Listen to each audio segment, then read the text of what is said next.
اور علماء کو یہ تمغہ عطا کیا کہ العلماء ورثۃ الانبیاء، اس امت کے جو علماء ہیں وہ انبیاء کے وارث ہوں گے.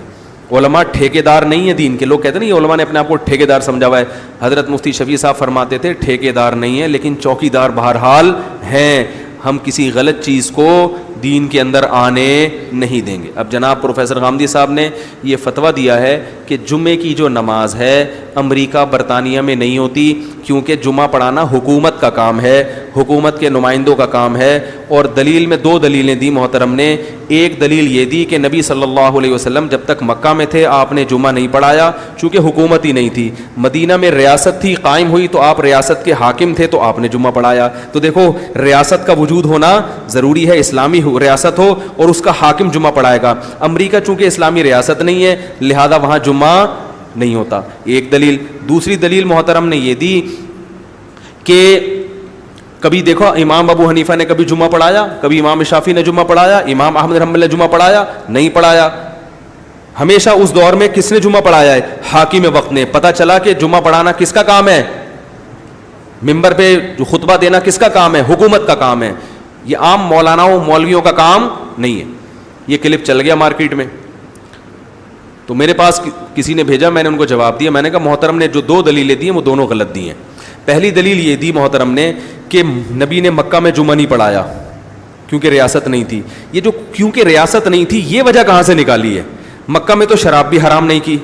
اب اگر کوئی یہ کہ مکہ میں شراب حرام نہیں تھی کیونکہ ریاست نہیں تھی، شراب وہیں حرام ہوگی جہاں باقاعدہ ریاست، یہ دلیل بنے گی؟ بولو بھائی. مکہ میں تو روزے بھی فرض نہیں ہوئے تھے.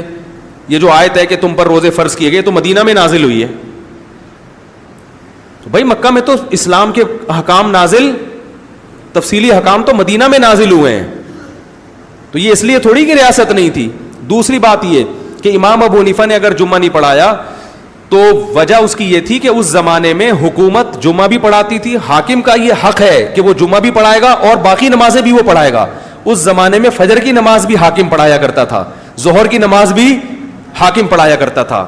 آج اس قسم کے حاکم مارکیٹ سے شارٹ ہیں. یہ صرف جمعے کا مسئلہ نہیں، حاکم وقت ہر نماز حاکم کی، حکومت کی ذمہ داری ہے. وہ پڑھائے اپنا نائب بھیجے. حجاج ابن یوسف فجر بھی پڑھاتا تھا، حجاج ابن یوسف ظہر بھی پڑھاتا تھا.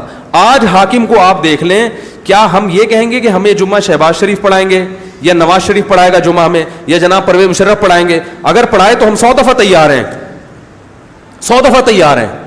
لیکن وہ خطبہ پڑھیں اور جمعے کی نماز پڑھائیں، قوم کو نصیحت کریں کہ چوری مت کرو، کرپشن. اگلی دفعہ لوگ جمعہ پڑھیں گے. تو علماء نے فتویٰ دیا اس زمانے کے حساب سے. بھائی اس زمانے میں اس طرح کے حاکم، اگرچہ حجاج ظالم تھا مگر پھر بھی جمعہ پڑھانے کی اہلیت اس میں تھی.